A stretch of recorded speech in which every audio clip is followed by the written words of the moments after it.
Wake that up. LA's #1 hip-hop morning show is Nick Cannon Mornings on Power 106. All right. Here it is. It is that time for up close and personal conversations on Nick Cannon Radio, and I am honored. It is a privilege to sit down with someone that I admire, that I look up to, that is definitely a fixture in this game that we call entertainment. I'm in the presence of a queen, the one and only Miss Tamron Hall. How are you? Hey, Nick, congratulations. I can't wait for your new show. Oh, and I'm congratulations happy to to be you. in your presence. This is amazing. You're the hardest working person, second to me. Yeah, I was about to say, you work pretty hard yourself and had such the profound and illustrious career in journalism, television, and always one to stand your ground, which I have to truly Same honor for and you. respect. Well, thank you. Same for you. We have a lot in common in that respect. Yes, indeed. And your show has been amazing. I've been watching. I've been studying and liking how you move. But then also, I mean, you still have all those other things that are going on that you have presented yourself in the mogul category. That's you. Like that's what you do. Like you got to go ahead and accept that. That's what we have to do. I mean, listen, you know this. You've had a very, very long and successful career, but the reality is it's a short-lived thing. People quit you or you're going to quit them. Facts. Much like relationships. Yes. And so for me, I've been doing this since I was 18 in television. I've been working since I was 14. But the reality of what we do in TV, there are still very few people who look like us. Yes. And early on in my career, I remember I was in local news in Dallas, and I replaced this reporter, a black woman, and then I went to Chicago, and I replaced that same black woman. Wow. And the lesson in that was often in this business, it's one for one. Yeah. Meaning there was one spot for a black reporter. Right. And they were always the token. They call us the token when it's time. I'll tell you the truth. When I first started at MSNBC, even it was right after Don Imus got fired for the Rutgers comment that he made. So people on social media call me Token Hall. Wow. I looked for them with the bulletproof vest you have on, but I didn't. Luckily, I didn't find them. But no, I had actually been hired before Don Imus got fired. But because people are so trained to believe that we're there because of what we look like, whether we're a woman, whether we're of color, they don't understand that you don't fit. You're not there because of your talent and what you do, especially in the industry we're in. Absolutely. And I mean, and you live that. You live that to say you break barriers and you prove yourself in a way that it's not about, just the color of my skin or you work harder and work smarter. Exactly. Yeah. And you're doing all of this while being a new mom. Like I've just being a dad, and that's nowhere near as hard as being a mom. Thank you. How are you pulling all of that off? I don't. There are days I'm in the corner crying my eyes out, and I'm like, I'm a failure. My son has a cold right now, and I've been looking at him. My mom is there with his nanny and his dad, and I feel so awful. Not that I'm here with you because I'm happy to be here with you, but Moses is much better company than anybody in this world. But you do the best you can, and in life, as you know, it's all about just trying to keep afloat sometimes. I want the best for my son, but I want the best for myself. It was very hard for me to even admit that early on that I had a nanny. I mean, my nearest relative is 1,528 miles from my house in New York. Right. And I knew people would say, oh, it must be nice to have a nanny. I'm like, no, I'd much rather my aunt babysit my child. But this is the life I've chosen to live. But yeah, no, it's I do the best I can, and some days I feel like a winner, and some days I feel like a loser. Well, from the outside, you look like you winning the entire time. That's because Instagram, you get to take 20 pictures until you can post the one that looks good. But I mean, again, going back to your career and your success and everything you've accomplished, when you are good at what you do, it looks easy. That's why everyone thinks they can do what you do. Right. And I have the luxury of having a great team around me, as you do, so they prop us up to look good even on the days when we're limping in. Yeah. So, but don't get me wrong. I mean, most of the days are joyous because I was a 48-year-old first-time mom. Wow. I'm like biblical. So, to have this baby and have a new talk show and being the executive producer of the show, it was a lot of big responsibility. But when you ask for big things, big responsibilities come, and that's something I've learned my whole life. And because you're doing things that almost appear to be magical, like how are you able to juggle all of these things? And even probably a big question right now, like, how are you here right now when you on TV right I'm now? a hologram. This is even knowing that you shoot your show in New York, we're in LA right now. We got on a flight so I'm here with my team. We're here for the NAACP Image Awards. Yeah. And the show is nominated. We did a Congratulations. live show. Thank you. We did a live show. Then we did a tape show. I ran home. I fed my son because I make all of his food. We're really like an organic family. So I made his food. My assistant packed my luggage. I love having an assistant. I never had that before. So I'm like, my assistant packed my luggage. And then we ran to the airport where we waited at the baggage carousel because at LAX they cut the power. Oh, wow. Can't make it up. Wow. Can't make it up. But we landed and got up this morning and I was happy. Because one of the things I've also learned at this point, I have the ability to say no to things I don't want to do. And so this morning, I knew I had you, and that was something I was looking forward to. So they gave me energy. No, if this was somebody I didn't respect or a show I didn't like, I would still be in my hotel room bed. Facts. But you work hard to be able to decline things, and that helps you keep your. Al Roker taught me that. I remember there was a book party, and I didn't want to go to it, and Al Roker said, why are you going? I said, but I have to. He said, you don't have to do anything you don't want to do. That's the luxury of building your brand and building your reputation. You can turn things down. That's my next book that I'm writing, The Power of No. It is and it's hard because you start, and that's going back to how we juggle it all. Everybody, you want to be there and you want to be in the room, but sometimes it's just better to be in your own room at your own house. And then your presence of not being there can be so powerful. Yes, because there are some people I know, I'm like, do you say no to anything? You just be showing up to the opening of a letter like, we here. And it's like, it can't possibly be that fun. It can't be. So I've learned to say no, and then I'm at my best when I can say yes to things I really want to do. Yeah. Indeed. And it's so interesting, speaking of things that you want to do, coming up on your show, which I can't wait to see this, is like you actually get to interview past talk show hosts. Crazy, right? Like, because it's funny, like Montel Williams actually was just on Wild 'N Out. I'm still holding you to it. You got to come on. I'm too scared. I'm not ready for that. But he came through and I got to chop it up with him and talk, like knowing that I was going into a show. So like to be able to talk to Montel, Ricky Lake and all that. So like we just had Oprah at the beginning of the year. Yeah, and I saw that too. Oprah said to me, she goes, I couldn't do what you do right now. And I'm thinking, wait a minute, Oprah, you can do anything. You can turn leaves into leprechauns. What are you talking about? And she said, I could not have had a child and do what y'all do because it takes that much out of you. And so you're a dad and you're juggling that. You'll see the toll that it takes because these shows are like babies. Right. You are raising them. I got some advice recently. You and I were in Miami. Yeah. And this person who's been in TV for a long time, he said, daytime talk shows are born broken. You get a window to fix it. Yeah. And so I thought that was great advice. And I wanted Ricky Lake on. She's been through a lot. Montel, Rolanda. People forget Rolanda Watts was on for 4 seasons. Her ratings are triple anything anybody could have today. Wow. And she actually quit because she didn't want to do some of the tabloid stuff. So I thought, let's bring in these people who've done this and done it very, very well, because it's easy to go to the top and just want to talk to the Oprah. Yeah. What about everybody in the middle who was successful? Right. Between the three of them, they had 32 seasons. Wow. And that's the thing, too, because I've studied people like Dick Cavett. Yeah, Dick Cavett is one of my favorites. Yeah. Merv Griffin, Dinah Shore. Like, to me, is my favorite. Mike Douglas, he had on Mike Douglas. Ali. The ladies like Mike Douglas. He had on Ali, Sly Stone, not Sly Stallone, Sly Stone and in the family on one show, arguing with this, at the time, segregationist.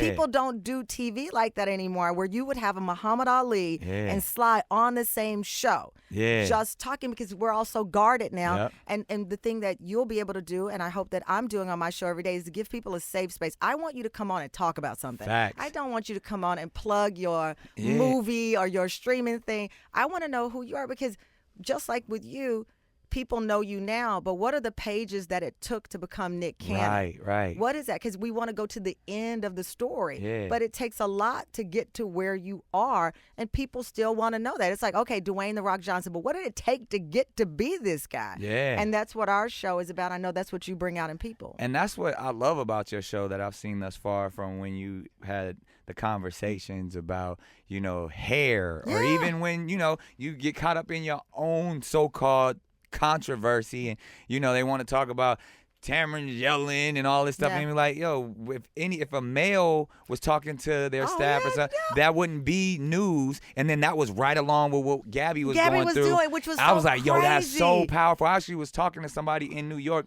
about, like, I use that as a perfect example of, like, yo, that's the type of stuff I don't want to run from nothing. No. If they say something about me, I want to address it tomorrow and then apply it to what's going on in society. And I feel like that was, like, executed perfectly. You can. Well, that's the power of social media. So when I lost my job at NBC, in the past, I would have just been somebody like, oh, remember her? Just take a moment. Look at us now, NBC. Okay, keep going. Well, yes, definitely that. I'll let you say it. I'll say it. Y'all heard what I said before. I said what I said. But no, when I lost my job at NBC, I was like, okay.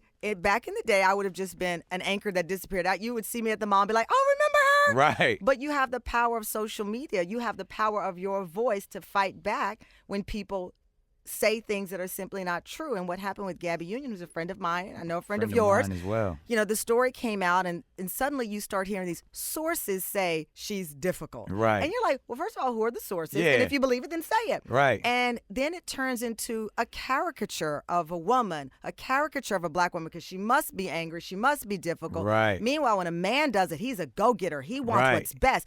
And the allegation was that I said to my team the awful words of, guys, we have to do better. I'm like, wait a minute. I mean, yes, I'm snatching wigs in the room, you know? And I'm thinking, wait a minute. The quote was, it's my show, my name. I'm executive producer. I'm the one who quit my job or got fired from my job to create this show and traveled the country, survived Harvey Weinstein, all of these things. And now I can't sit with my team and say, guys, we should do better for our audience. Right. No, there was a man in the room who didn't like that I had the power and that I couldn't be fired for speaking up. Wow. And that's the truth of the matter, because even when your name is on it, there is someone who still believes they own you. They're in charge. And I think we have to talk about that. And, you know, and I've had this conversation with Gabby to where there's just like there's still a lot of people in power that have this supreme like dogmatic aura about them, that they feel like they are in charge and that they put us in place, and we should be so lucky to have these jobs. And then when we speak up and know our own value, then it's like that's where that difficult conversation I think it's comes changing more and more, but of course it exists. That's why I'm also very careful in how I describe my relationship with Disney as a partnership. I love it. They're not my bosses. I'm not theirs. I always say that. We are partners in this, and we can rise together. And luckily, you know, most, if not all of the people who are currently a part of my team, whether it's Disney or the team that I have now, understand that. I don't like when my producers call me their boss. I mean, they mean it as a compliment, like boss lady. I'm like, no, I'm not your boss. We're partners in this. This is a collaboration.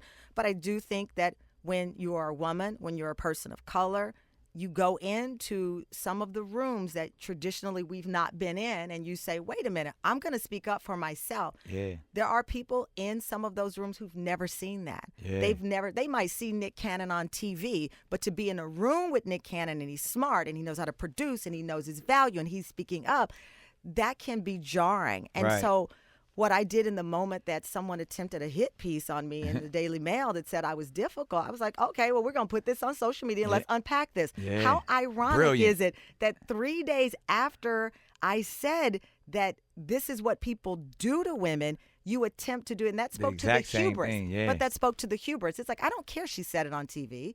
I'm still going to come at her because that's what I'm used to doing. Wow. But this time around, it's 2020, and people don't bite the apple as easily as they used to because they know it's full of poison. Yeah. Well, I mean, supremely said. And all of these things, like I said, I just continue to commend you because I've done my research. And I hear that you have probably the most diverse staff in television. We do, and that was important to me because even for my show, like, yo, I want everyone's voice to be heard. When we sat down and I was thinking of this show, two things. I told my mother, when I come back to TV, I want to make you proud. I want to make my community proud. I want to make women proud. And how you do that is that even though I've been kept out of certain rooms, the power is when you own the room, it's to invite as many people, and some of those who even kept you out. Right. So I'm going to set a table that I don't care if you're in a lounger, a Barker chair, I don't care if you're on a bar stool, you can sit at my table and you can talk. And the key to that is a diverse team, not just race, geography. When I first moved to New York and got into national news, everybody was from the Upper West Side of New York. I was like, they just make news people from that. Right. And I was the only person from Texas. And I said, I want geography difference, economic difference. I want people who grew up with a single mom, a dad who's, in the military, whatever it is, because the best of us is when all of us are represented. And that's not me running for office because I want no parts of that. Right, but it's just real talk. We are better when we can surround ourselves with people who are smarter than us and different. And that's when you can have provocative conversations. And everyone's voice is being heard. Yes, our staff so is 40-50% women and women of color. Wow, yeah, that's and amazing. It means a lot to me. It should. I mean, you're breaking barriers. You're setting directions for this next generation. So, like I said, I commend you on that in a big way. And I did have the opportunity of, sharing a stage with you just recently in Miami. And it was yourself and Soledad O'Brien and so many other people that I look up to. But I felt like it was a moment where I was really touched, where you got an opportunity to talk a little bit about your history and from college and almost, someone speaking into your life that they knew that you would be here at this. Lou Klein, he's a legend. In our business. I went to Temple University in Philadelphia, and Lou Klein was a professor that I had then. I think it was 18. I went to college early, so I just had turned 18, and he recently passed away. Right. And my second year, I think, in college, he was like, you're gonna make it. I know the components that it takes. And I'm like, yeah, Mr. Klein. And as I said, he recently passed away, and his wife was at the event we were at. Yeah. And she, unbeknownst to me, told the story of how he came home and said, I have this student, and I really believe in her. And it just took me back, because it's so easy in life to focus in on the naysayers and the haters. I mean, we give them, you can get 17,000 positive comments, you, and then one person, you're like, oh, what'd I do to you? I want honeylove.com to love me. Like, I don't even know who this is. And meanwhile, other people in your industry are praising you, your family's praising you.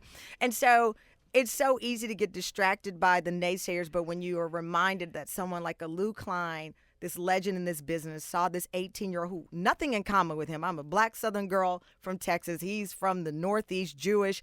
And he saw that I had, in his mind, the ability, if I focused, to have an impact on this business. Right. It was a huge boost, because even with the show, we're in our 6th month. We just got renewed for our 2nd season. Congratulations. Thank you. There have been ups and downs, and you'll experience that too. And so you always need reminding, whether you're a parent or you're just starting out on your first job, we all need that person around us to tell us, hey, you still got this. So I mentor a lot of young writers.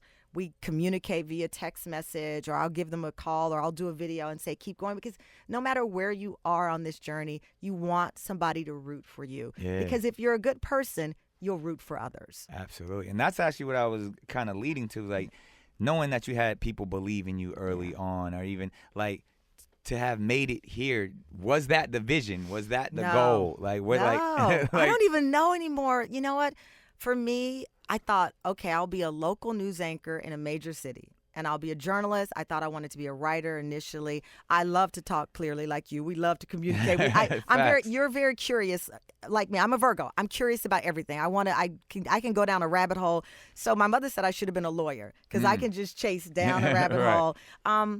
I'm not sure, because I wasn't the kid that people bet on. My mom was a 19-year-old single mother. My grandfather was a second grade single mom as well. My grandfather was a second grade education sharecropper. My biological father was not in my life. And so on paper, I wasn't supposed to be where I am, and I wasn't the kid that people would bet on. Right. But through my grandfather and my mother and the strong women around me, different teachers, mentors who kept doubling down and helping me beat past the noise, beat past the stats. Right. That's why I ended up here. But I don't know if it was by design, or I do believe that when you see a sliver of a door open, you have got to kick it in. Right. You can't just knock. Right. You got to kick it in. All and the that's way. the confidence that you'll need in the industry that we're in. But honestly, in anything, I used to think, put my head down, work hard, and it'll pay off. Right. And it does, but you also have to have an aggressive, direct approach.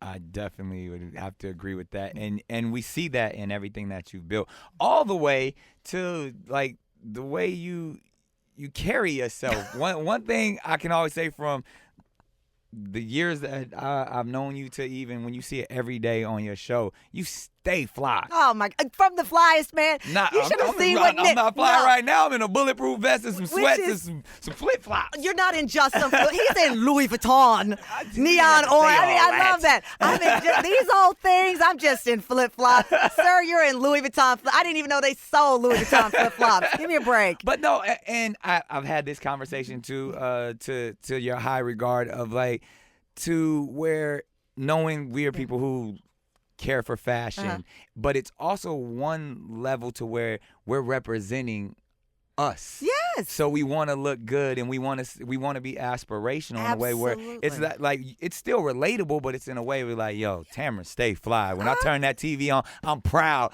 to see my queen shine in that way. And it's important. I remember when I first started getting magazine offers, and my publicist is here right now on the phone. She's going to cringe when I tell this story. But early on, a lot of magazines would approach me, and they wanted to put me in, like, baggy jeans and T-shirts. Right. Which there's nothing wrong with that, but they thought, it will make people like you. Yeah, you'd be and relatable. I said, that's completely a lie. I said, people relate to your heart. They don't relate to, oh, wow, suddenly I'm in a plain light blue T-shirt, so now I'm likable. Right. And if I have to bring myself down for others to like me, then I don't need to be in that space. I heard that. So it was a very conscious decision for me. I love fashion. I love to represent. We do on our show now a series of up-and-coming designers where it was Andre Leon Talley was on. Yeah. So we did an all-call to designers all around this country. You wouldn't believe the beautiful pieces that were sent in to us. Now we're on our third week, an entire week. And so that gave me great joy because, listen, we can all walk into Louis Vuitton and see that they're fancy and famous and want to buy it, and God knows I sure do.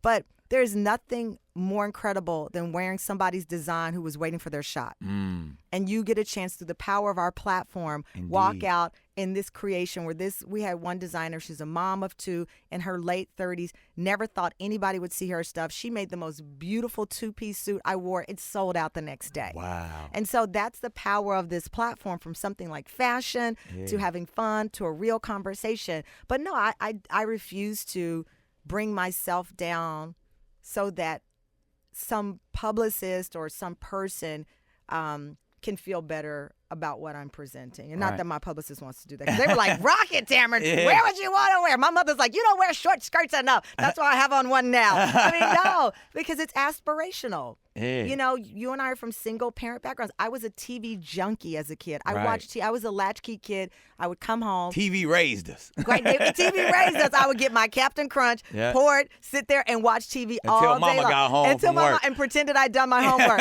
And it's aspirational, and we are blessed to be in a situation where we are aspirational. And hopefully, if we're doing it right, relatable, that when people see you on the street, they say, what's up, Nick? They say, hey, Tamron, because we're still family no matter what we've accomplished. And that's the big theme of our show. I never like when people call me Tamron Hall. I'm like, I want to be like, Tamron. I don't care, some version of my first name. But hey, you the Tamron girl. I watch you every day. I tell people I live in New York. They're like, what's up, Tamron? And then I go down south, Tamra. I'm like, whatever you call me. I just want you calling my name. But that's a big part of it. The fashion is fun. We do that.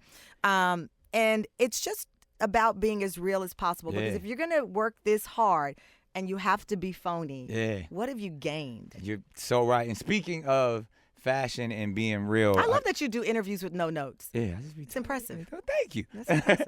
Well, speaking of fashion and admitting things, I got to admit something. Oh, boy. I don't even know if you remember this. Yes, the Alaya. I know. She loves Alaya. I love Alaya. Nick sent me a gift, and I was someone shooting my stole it. shot. Someone stole it. She was single. I was single at the time, and I would have taken his shot. But just and we had a discussion on camera. He did. And she told me about how much she liked a lie. And I was like, oh, I knew what a liar was. I was Well, like, I knew you knew a lie because Mariah likes a liar. Mariah likes a liar, so that's how I knew about a liar. Yes, I know. And you're fly. And Nick said, "Did you get my gift?" And I said, "No." And I legit went through the Today Show like a tornado. I'm like, someone stole Nick Cannon's gift to me. I DM'd him, thank you. He never replied. Yeah, that was rude. I didn't know if it was, I felt, I was like, did it not get to it? It was real awkward. I didn't get it. And I was heartbroken. It was a scarf. Yeah. I know. And I said, I wrote you back and I said, Nick, thank you so much. Blah, blah. I still can't find it. And you didn't reply. And I was like, I didn't see that DM till like a year later.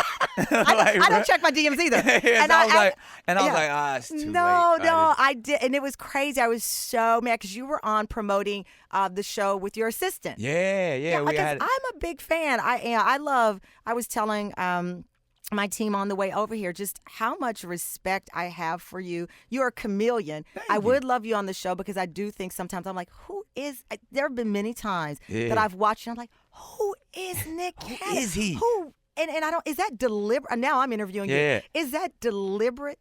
I think it's funny because I feel like I'm a dad when I'm at home. Yeah.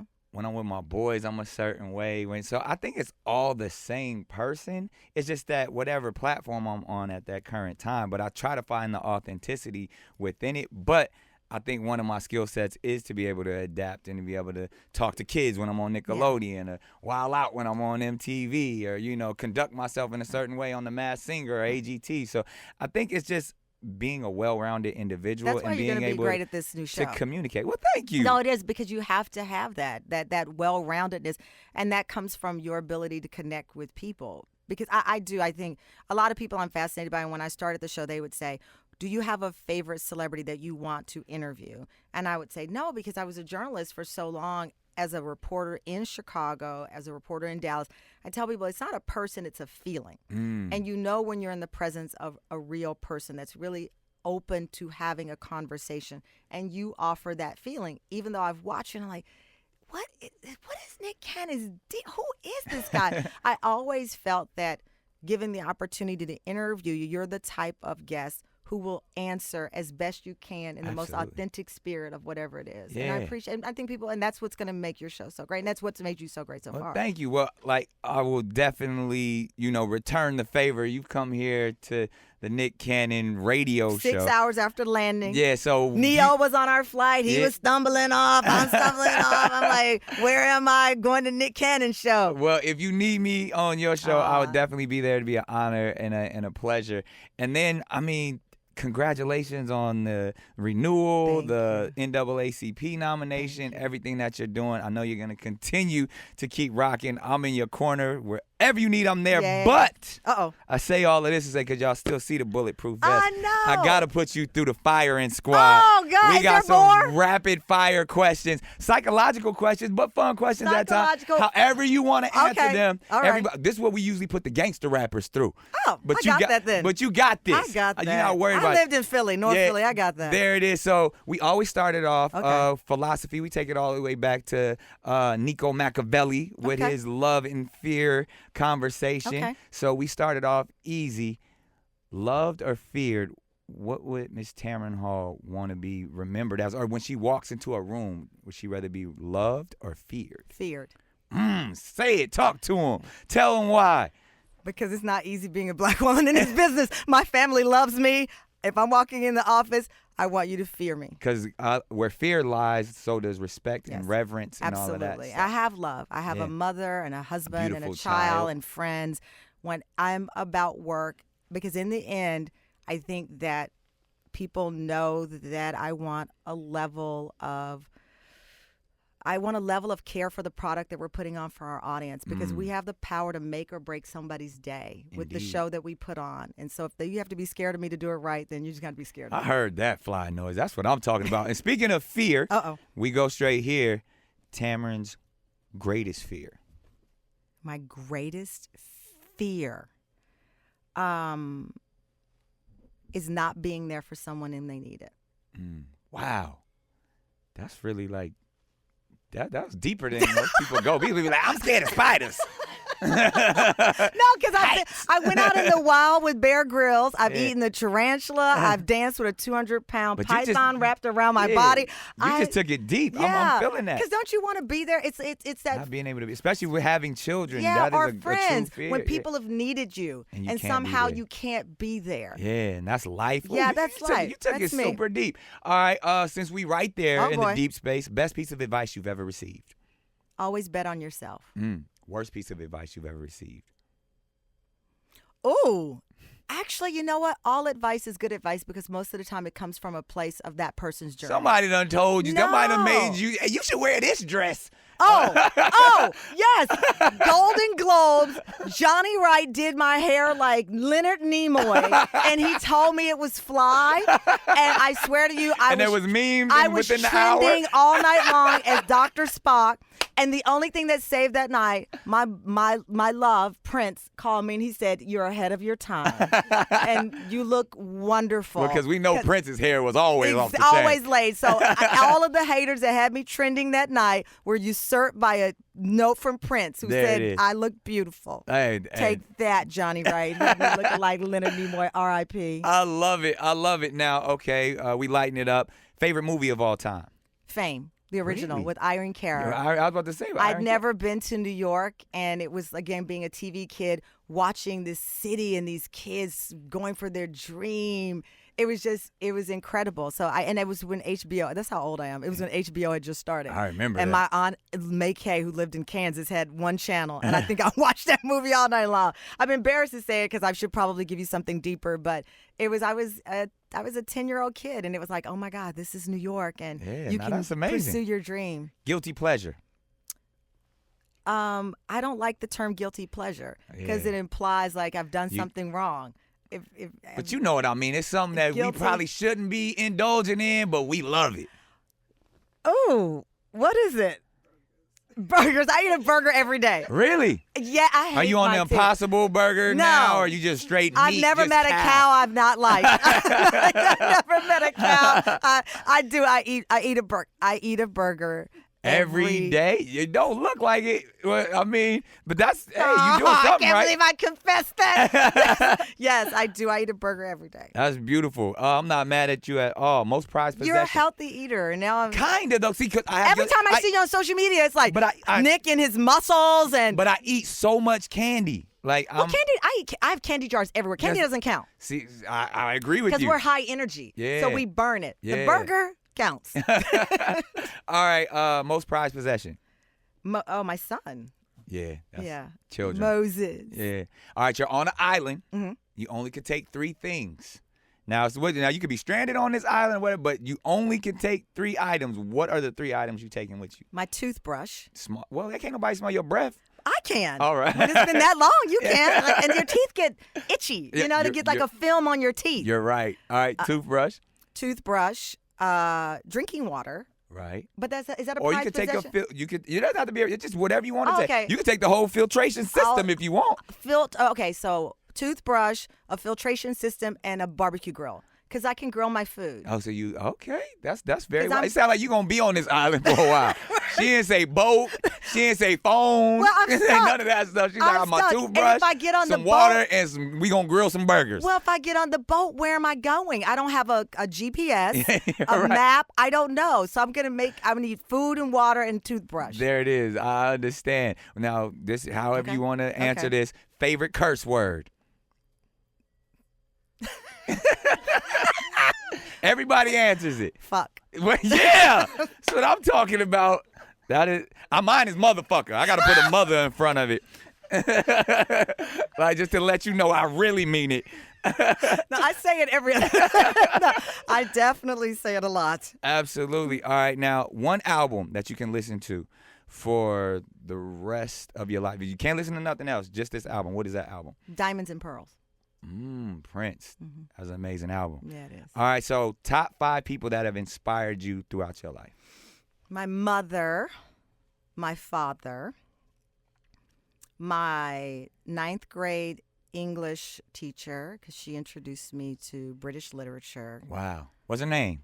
Miss Ernestine Rose. Mine was Miss Powell. Miss Powell. Isn't it Yeah, amazing? We remember, like, they've Yeah. left a huge imprint on our lives. Prince. That's 5. Okay, I'm done. Yeah. Yay! Because I was about to sweat. Okay. That's 5 Like- right there. And we always do this as well. We, coming to a closing. Okay. We get real. Nice. Like we Okay. talked about your journey. All right. And we've seen so many things. And we Your know, build-up is intimidating. I'm going to tell because you this is that one. Oh, boy. One word that describes Tamron Hall's journey. When it's all said and done, they'll be like, she was, what's that word? Kind. Wow. That's powerful. Yeah. And there you have it, ladies and gentlemen. But I'm not nice.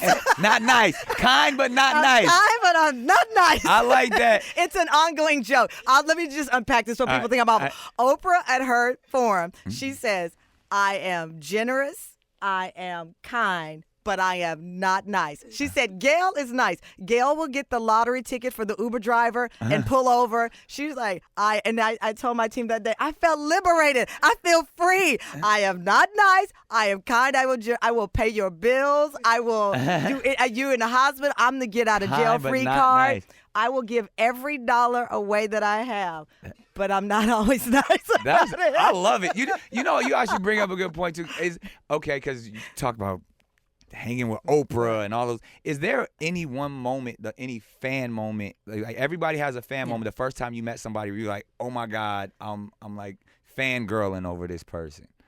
Because Oprah was my moment Okay. where I I'll made have a to tell fool you. of myself in front of Oprah. I did the lines from Color Purple. Yeah, when I was like, you told Harpo to beat yeah. me. She I had looked a at me moment like that. What is wrong with you? Yeah, you're like, I'm so stupid. I was like, well, I love the movie. My biggest and this sounds horrible because now I was so nervous interviewing Winnie Mandela. Wow. See, And everybody else is like Snoop Dogg. She said Winnie Mandela. No, I just lost it. I did Wow. not know what to say. I was so nervous. And I remember her looking at me and I thought, she is so disappointed. She heard that I was a good journalist and I'm just asking just dumb. I didn't even know what to say.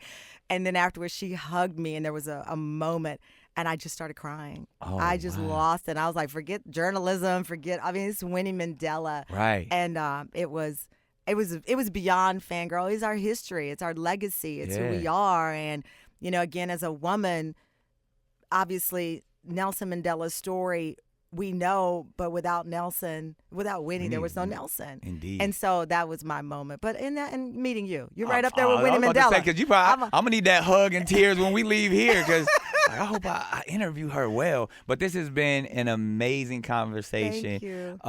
Ladies and gentlemen, it is an honor to be in the presence of the kind but not nice. Oh, Nick, no, that's going to be the headline of the Daily Mail. We told you. The kind and just amazing Tamron Hall. Thank you. Thank you.